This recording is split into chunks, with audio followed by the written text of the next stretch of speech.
परिवार पिछले 2 सालों से इंसाफ की लड़ाई लड़ रहा है। परिवार इंसाफ का इंतजार कर रहा है।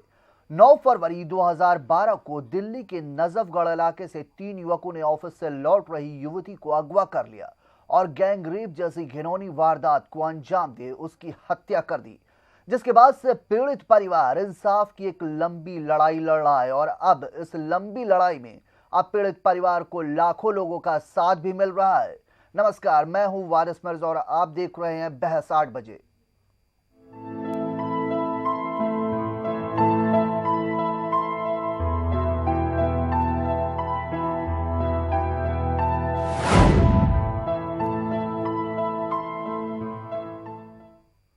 नौ फरवरी 2012 को दिल्ली के नजफगढ़ इलाके से युवती का अपहरण होता है और उसके बाद गैंग रेप कर उसकी हत्या हो जाती है। इस हत्याकांड के 2 साल बाद अब तक पीड़ित परिवार को इंसाफ नहीं मिला है और पीड़ित परिवार आरोपियों के लिए फांसी की मांग कर रहा है। जंतर मंतर पर प्रदर्शन कर रहे ये लोग इंसाफ की मांग कर रहे हैं। 2 साल पहले दिल्ली के नजफगढ़ इलाके में उत्तराखंड की रहने वाली एक युवती के साथ उसी के पड़ोस में रहने वाले युवकों ने गैंग रेप किया था। इतना ही नहीं, बाद में आरोपियों ने पत्थर से कुचलकर युवती की हत्या भी कर दी थी।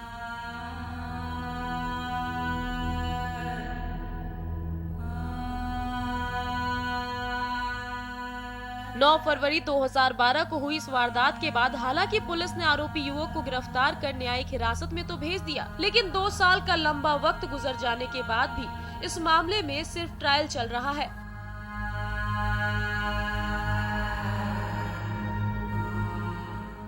पहाड़ की इस बेटी को अब तक न्याय नहीं मिला है, लेकिन पीड़ित परिवार को अब भी इंसाफ की उम्मीद है और वो आरोपियों के लिए फांसी की मांग कर रहे हैं।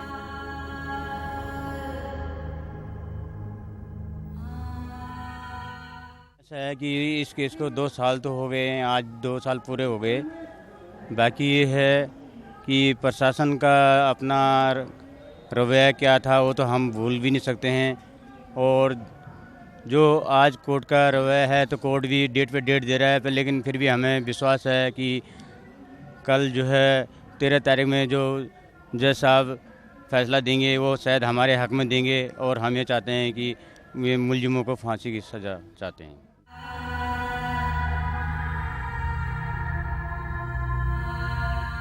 सभ्य समाज के घिनौने चेहरे को सामने लाने वाली इस घटना को एक लंबा वक्त गुजर गया है। आर्थिक हालात अच्छे न होने के बावजूद अपनी बेटी को इंसाफ दिलाने के लिए उसके पिता अब भी एक लंबी लड़ाई लड़ने के लिए तैयार हैं। इंसाफ के लिए इनके इस संघर्ष में पूरा उत्तराखंड समाज उनके साथ खड़ा है। देश की राजधानी में रह रहे उत्तराखंड समाज के लोगों में भी अब गुस्सा है। इस मौके पर उत्तराखंड के लोक गायक नरेंद्र सिंह नेगी ने कहा, जब तक देवभूमि की बेटी को इंसाफ नहीं मिल जाता ये लड़ाई यूं ही चलती रहेगी।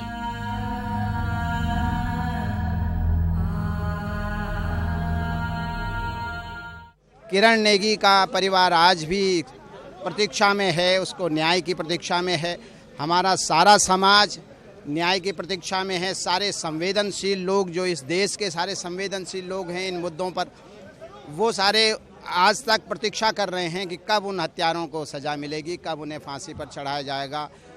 इसी मांग को लेके सारे लोग यहाँ पर इकट्ठे हुए हैं और एक सरकार पर एक दबाव बनाने की कोशिश और उसका ध्यान, न्यायालय का ध्यान इस ओर दिलाने की कोशिश है ये हम सब लोगों की, कि न्यायालय इस बारे में शीघ्र निर्णय ले और उसको न्याय मिले, उस किरण नेगी को न्याय मिले, उस दूसरी दामिनी को न्याय मिले, ताकि उसके परिवार के लोग को भी कुछ सुकून मिले कि उन दरिंदों को फांसी पे तक पहुंचाया गया। तो इसके लिए सारे उत्तराखंडी और अन्य लोग, जो इस दिल्ली के सारे लोग जो हैं ये यहाँ पर इकट्ठा हुए हैं।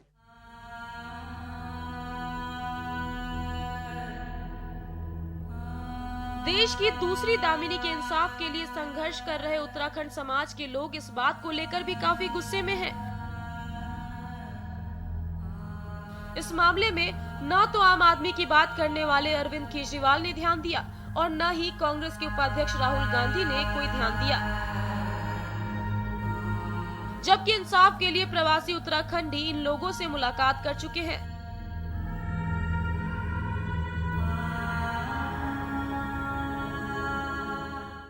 हाँ, मैं गई, मैं अरविंद केजरीवाल के पास भी गई और राहुल गांधी से मैं यहीं पे मिली। मैंने उनसे रिक्वेस्ट की, उसके बाद उनका कोई फोन नहीं आया, कुछ नहीं आया। उन्होंने बोला था कि मेरे पीए से बात करना, आज तक कोई फोन भी नहीं आया। सुना ही नहीं, भीड़ इतनी थी, सुना ही नहीं उन्होंने बोला बाद में सुनेंगे आपको।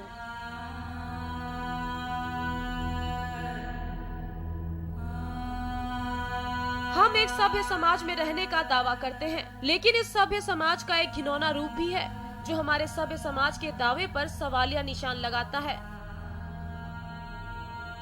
9 फरवरी 2012 के दिन को याद कर उत्तराखंड के लोगों की आंखों में आज भी आंसू आ जाते हैं, जब उनकी बेटी के साथ कुछ हैवानों ने दरिंदगी की सारी हदें पार कर दी थी।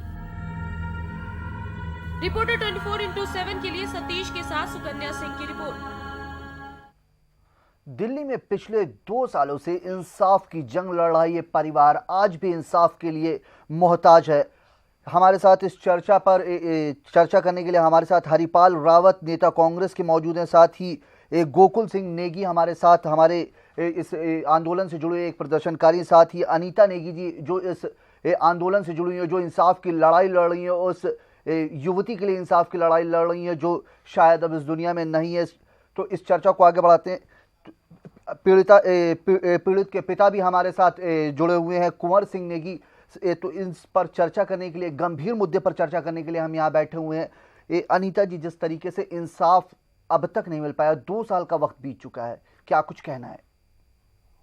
मेरा तो यही कहना है कि कानून और प्रशासन सो रखा है कहीं, और अभी तक जो इनको न्याय नहीं मिला। निर्भया केस में 9 महीने नहीं लगे उसको फैसला आने में, उनको फैसला सुना दिया गया, जबकि ये निर्भया से भी पहले का केस है, 9 महीने पहले का।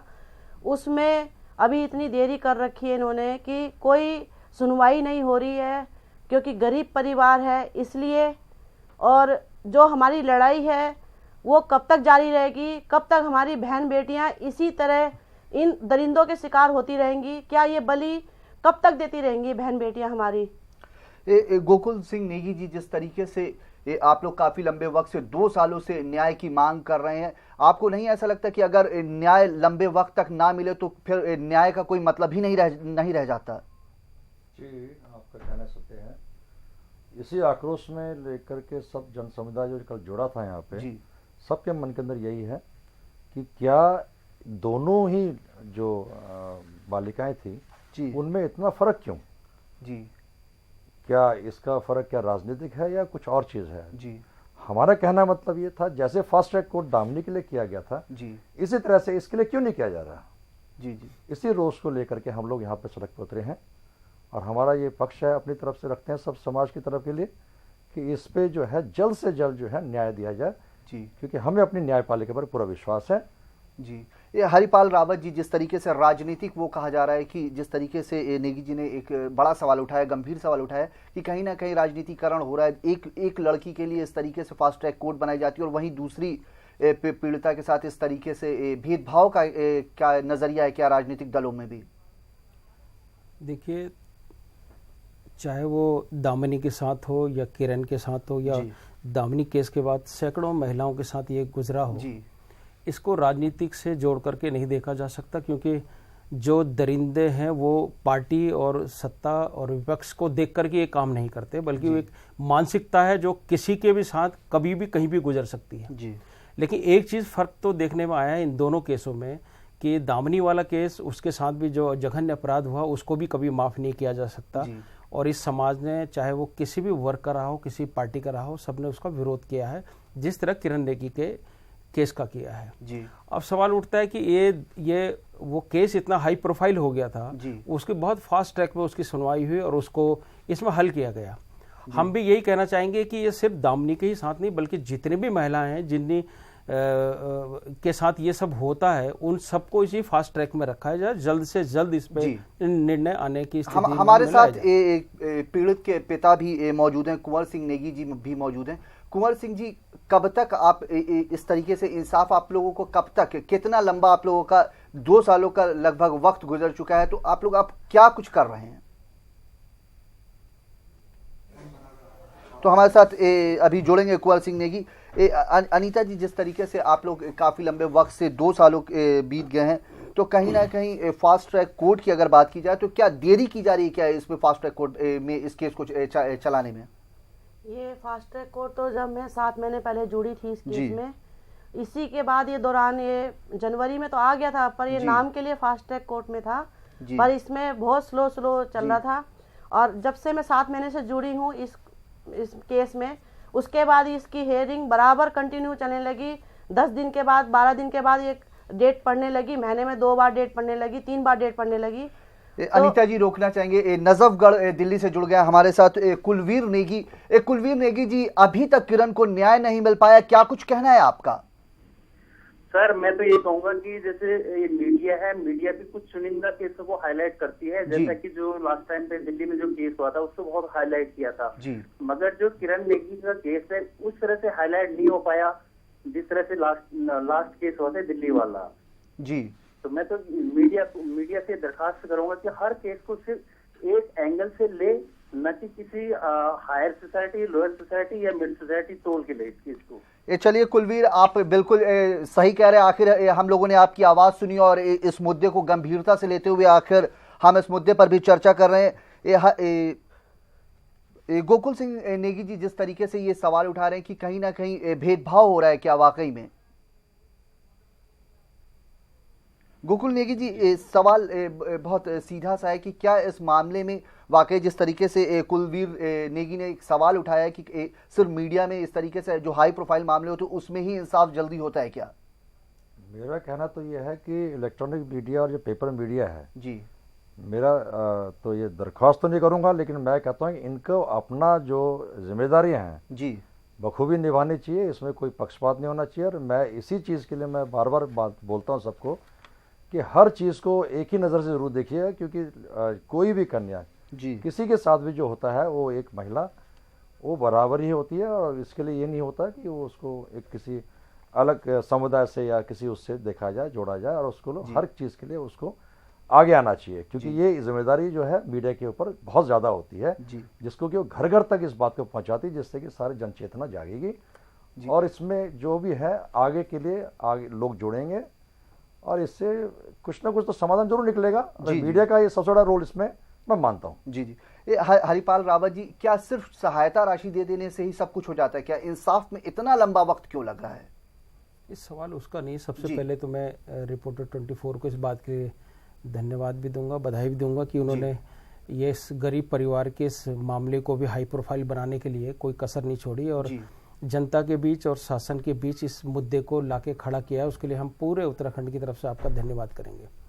पिछले 2 सालों से जिस तरह से केस बिल्कुल कछुए की चाल चल रहा है उसको देख करके लग नहीं रहा था कि ये हम लोग अपने मुकाम तक पहुंच पाएंगे। अब जब जनता का दबाव बढ़ा है, लोगों ने जिस तरह से पहले दिन की ये घटना है, जब ये घटना घटी, पुलिस का जो रवैया रहा, सरकारी जो रवैया रहा, चाहे वो हमारी पार्टी की सरकार हो या किसी भी सरकार हो, उसकी भी मैं बर्दाश्त न करना चाहूँगा कि उन्होंने इस केस को बहुत लाइटली लिया। पुलिस वाले कई दिन तक इस बात को लटकाते रहे कि वो लड़की कहीं चली गई होगी, 2-4 दिन ढूंढ लो, उसके बाद इसके केस पे रजिस्टर्ड करेंगे। जब उसकी 12 तारीख को, 9 तारीख को मिसिंग हुई, 12 तारीख को उसकी जब डेड बॉडी मिली और उससे पहले जब उसके परिवारजन उस थाने में जाकर के रोज प्रार्थना करते थे, उनमें से कई पुलिस अफसर ने ये तक कहा कि हमारे पास गाड़ी नहीं है, अब गाड़ी का खर्चा करो तो हम उस लड़की को ढूंढेंगे। अब ये जो परिवार जिसको 2 जून की रोटी जुटाना मुश्किल होता है, इस गरीब परिवार के पास कहाँ गाड़ी का खर्चा हो पाएगा? तो उस प्रशासन के भी हम लोग यहाँ से बर्दाश्त न करते हैं कि ऐसे लोगों को भी सजा मिलनी चाहिए कि ये लोग भी इन केसेस को चलाने में, धीरे करने में ये लोग भी जिम्मेदार हैं। उसके बाद ये केस जब कोर्ट में आया और इसको इतने दिन बाद इसका चालान वहाँ भरा गया और इसको बहुत बाद में, जबकि पहले 16 दिसंबर का केस उसमें आ गया था, वो बहुत अच्छी बात है कि उसको बहुत फास्ट ट्रैक दिया। ठीक है, 16 दिसंबर केस की अगर तुलना ना की जाए, इसी केस पर है वहीं जब इस मुद्दे पर दिल्ली की महिला एवं बाल विकास मंत्री राखी बिरला से सवाल किया गया तो क्या कुछ कहा राखी बिरला ने, आइए सुनते हैं।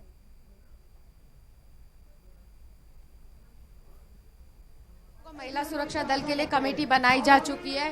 तमाम दिल्ली से, देश विदेश से लोगों के सबमिशंस आ रहे हैं। 15 फरवरी को कमेटी अपनी रिपोर्ट सबमिट कराएगी, फिर उसी के आधार पे हम सुरक्षा दल बनाएंगे।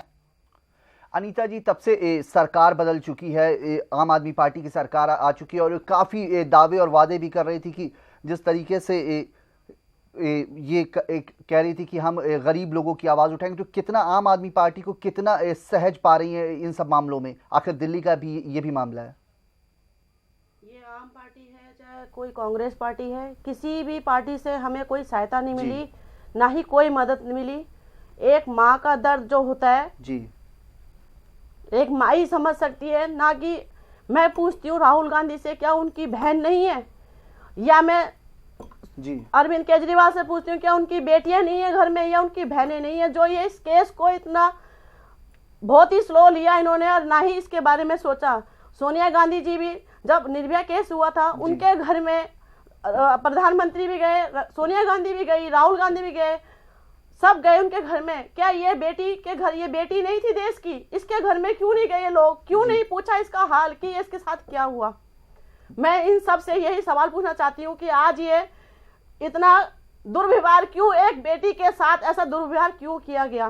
जी जी, पीड़ित परिवार की मदद के लिए उत्तराखंड सरकार भी आगे आई है और पीड़ित परिवार को कुंवर सिंह नेगी जी हमारे साथ जुड़ चुके हैं। कुंवर सिंह नेगी जी, जिस तरीके से इस तरीके से आप इतने लंबे वक्त से 2 साल का लंबा वक्त बीत चुका है आपके लड़ाई का, आपको इंसाफ अब तक नहीं मिला, क्या कुछ कहना है आपका? ये 2 साल मैंने किस तरह निकाले हैं मेरी आत्मा जानती है, और जो है इसमें दर दर की मैंने भटकता रहा और कोर्ट के धक्के खाता रहा, लेकिन 2 साल होने के बाद भी आज मुझे अभी तक न्याय नहीं मिला, मेरी लड़की को न्याय नहीं मिला। जो मेरी लड़की के कातिल थे उनको आज तक भी फांसी के नहीं मिली है। जी जी, हरिपाल जी, जिस तरीके से फांसी की मांग की जा रही है, तो कैसे देख रहे हैं कि जिस तरीके से, जिस गति से ये केस चल रहा है, तो क्या कब फांसी मिल पाएगी इन हत्यारों को, इन बलात्कारियों को? देखिए, अभी जो कोर्ट का जो प्रोसेस चल रहा है उसमें लगभग शायद 13 तारीख को इसका डिसीजन उस पर आने वाला है, और हम लोग पूरी कोशिश कर रहे हैं। जनता का दबाव इसके ऊपर पूरा है। हमारे जो उत्तराखंड के एक्टिविस्ट हैं और जो दूसरे एक्टिविस्ट हैं, उन लोगों के साथ जोड़ करके हम लोग इस न्यायपालिका को भी और इन तमाम राजनीतिक तंत्र को भी सक्रिय करने की कोशिश कर रहे हैं कि वो जल्द से जल्द इसको लाएं, और हाई कोर्ट और सुप्रीम कोर्ट जो 2 मंजिल और रहती हैं, इनको भी ये रास्ता भी कम से कम टाइम पे तय हो। और हम सब लोगों की मांग यही है कि जिस तरह निर्भया केस में इस जघन्य अपराध को लेकर जो सजा दी गई थी, वही सजा इसको मिलनी चाहिए, ताकि आने वाले टाइम पे कोई निर्भया या कोई किरण नेगी केस इस देश में दोहराया ना जाए। इसलिए इनको जल्द से जल्द फांसी होनी चाहिए। ये हमारे पूरे देश की तरफ से, सिर्फ समाज की तरफ से नहीं बल्कि पूरे देश की मांग ये रही है। पत्रकार सुनील नेगी इस घटना से खासी आहत है। पहाड़ की बेटी के साथ हुए इस अन्याय पर उनका क्या कुछ कहना है, ये सुन लेते हैं।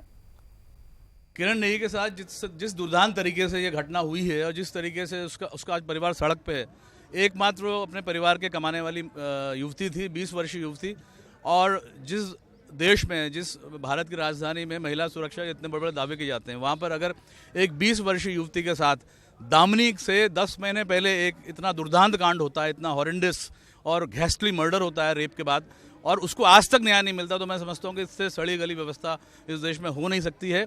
हमारी उत्तराखंड के तमाम समुदाय की मांग है, गैर उत्तराखंडी लोगों की मांग है, माता बहनों की मांग है, पूरे देश की मांग है कि किरण नेगी के हत्यारों को फांसी की सजा दी जाए।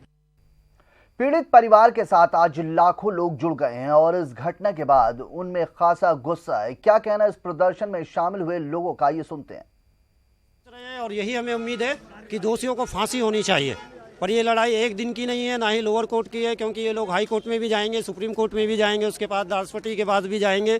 तो हमें ये लड़ाई आखिर तक लड़नी है। इसीलिए हम अपने समाज में, क्योंकि ये उत्तराखंड समाज में लड़की पैदा हुई है, इसलिए सारा उत्तराखंड समाज, सारी संस्थाएं जो दिल्ली में हैं, आज इसे एकजुट होकर यहाँ पर उपस्थित हुई हैं, ताकि वो आगे तक इस लड़ाई को बहुत ही उम्मीद के साथ में और सहयोग के साथ में लड़ सके।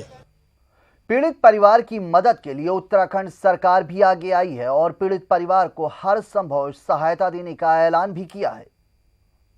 हमारे पूर्व मुख्यमंत्री विजय बहुगुणा जी इस सिलसिले में यहाँ आए थे और उन्होंने उस वक्त में इनको आर्थिक मदद की बात यहाँ पे हमारे साथियों ने रखी थी, क्योंकि बहुत गरीब परिवार है, उसके लिए लड़ाई लड़ने के लिए भी पैसा नहीं है। इसलिए तय हुआ था कि उत्तराखंड सरकार 5 लाख रुपए का अनुदान उनको इस काम के लिए देगी। अभी चूँकि उनके बाद दूसरे मुख्यमंत्री आए, कल हमारी उनसे बात हुई और हमने कहा 5 वो कर गए थे, कुछ आप अपनी तरफ से करें, तो उन्होंने 7 लाख का चेक हमारे हाथ से आज यहाँ पे भेजा है ताकि इन परिवारों की मदद हो सके। कानूनी रूप से भी जो मदद होगी वो मदद भी इनकी करेंगे और आगे आने वाले टाइम पे पेंशन और जो भी इस परिवार को मदद देनी होगी उसका भी आश्वासन उन्होंने दिया है। तो हम चर्चा कर रहे हैं जिस तरीके से किरण के साथ अब तक इंसाफ नहीं मिल सका है। 2 साल का एक लंबा वक्फा बीत चुका है और अब भी इंसाफ के इंतजार में वो पीड़ित परिवार है। वो आज हमारे साथ मौजूद है, वो पीड़ित परिवार और उनके साथ उनके सहयोग में खड़े जो लोग हैं वो भी हमारे साथ इस वक्त इस चर्चा में मौजूद है। तो हमारे साथ एक गोकुल सिंह नेगी जो इस पूरे घटना से बहुत करीब से जुड़े हुए हैं, इस पूरे आंदोलन में काफ़ी नज़दीक से जुड़े हुए हैं, इंसाफ की मांग को लगातार ये उठा रहे हैं। गोकुल सिंह जी, जिस तरीके से आपको क्या लगता है कि अब इंसाफ, जबकि इतने 2 साल का लंबा वक्त बीत चुका है, तो अब इंसाफ कब तक मिलने की आप उम्मीद कर रहे हैं? मेरा मानना इसमें यह है कि इस आंदोलन को सिर्फ इसी तक ही ना सीमित देखा जाए, इसको इतना बड़ा रूप दिया जाए कि जो इस कुकृत्य करने की सोचे भी वो उसको सोचने से पहले ही उसके जो सारे जो दिमाग और सब चीज़ें हैं वो दुरुस्त हो जाए कि नहीं, इसको काम इस तरह के करने से ये मुझे भयंकर से भयंकर सजा मिल सकती है, जो कि हम चाहते हैं कि इसको जल्द से जल्द हो और इस आंदोलन को पूरे ही भारतवर्ष में सबका समर्थन मिले। इस चीज़ के लिए मैं भी कहना चाहता हूँ आप सबके आपके माध्यम से और इसमें मैं जो इस पेशे में बैठा था उस हिसाब से मुझे लगा कि जैसे अभी हमारे हरपाल भाई साहब ने कहा है कि 13 तारीख तक तो लगभग इसका फैसला आ जाना चाहिए और ये फांसी से कम भी इसमें हम लोग नहीं मानेंगे। अनीता जी, जिस तरीके से पूरे देश में आंदोलन की बात कह रहे हैं नेगी जी, तो वाकई में क्या इंसाफ इतना देर से मिलने वाला है कि अब पूरे देश को उठ के खड़े होना पड़ेगा एक बेटी के लिए? सर, ये हमारा कानून तो कछुए की चाल चलता है जी, और फांसी के तो कानून बना दिए गए हैं कि फांसी हो जाएगी, पर होगी कब ये हमें नहीं पता। शायद हम भी मर जाएं तो तब तक भी फांसी नहीं होगी। हमारे साथ पीड़ित के पिता कुंवर सिंह नेगी जी भी मौजूद हैं। आपको क्या लगता है कि 2 साल का एक लंबा वक्त बीत चुका है, ऐसे में इतने आंदोलन हो रहे हैं, आपको कब तक इतना इंसाफ का इंतजार करना पड़ रहा है? आखिर कब देश जागेगा, कब इंसाफ होगा? देखिए, मैं ये कहता हूँ कि देश तभी जागेगा कि जब हमारा कानून इन दरिंदों को खुलेआम चौराहे पे फांसी दे, तो देश जागेगा और आगे जो होने वाले अपराध बेटियों के साथ में, बहनों के साथ में, लेडीजों के साथ में, ये बंद हो जाएंगे। जी कुंवर सिंह जी, जिस तरीके से 9 फरवरी 2012 को ये घटना हुई और पुलिस की क्या कुछ लापरवाही रही, इसके बारे में हमें जानकारी दें कि किस तरीके से पुलिस ने, जिस तरीके से हरिपाल जी ने बताया कि पुलिस ने भी काफ़ी ढीला रुख अख्तियार कर रखा था, तो क्या कुछ पुलिस की ओर से लापरवाही की गई थी शुरू में? देखिए, पुलिस ने जो है कि जैसे 100 नंबर कॉल करी गई तो पुलिस उसके जो है कि काफ़ी देर बाद जो है कुतुब विहार फेज 2 हनुमान चौक में पहुंचती है जी। वहाँ पर एकत्रित जनता जैसे उनसे मतलब ये कह रहे थे कि भाई मुलजिमों का पीछा करो, तो जो है कि वो जो है जनता से गाड़ी मांग रहे हैं। हमारे पास गाड़ी की व्यवस्था नहीं है और हम तभी मुलजिमों का पीछा करेंगे हमारे पास जब गाड़ी होगी। गाड़ी साधन हमारे पास है नहीं। बताओ, एक मतलब इतना बड़ा घटना होने के बावजूद भी ये इतना उसको ले रहे हैं कि एक हिसाब से जैसे कि मतलब कुछ हुआ ही नहीं है। जी वक्त है एक छोटे से ब्रेक का, और ब्रेक के बाद आकर के फिर इसी चर्चा पर कि पुलिस की किस तरीके से लापरवाही रही कि जिस तरीके से घटना के 5 दिन बाद उस युवती का शव मिलता है, और पुलिस की लापरवाही पर चर्चा करेंगे। वक्त एक छोटे से ब्रेक का, जल्द हाजिर होते हैं।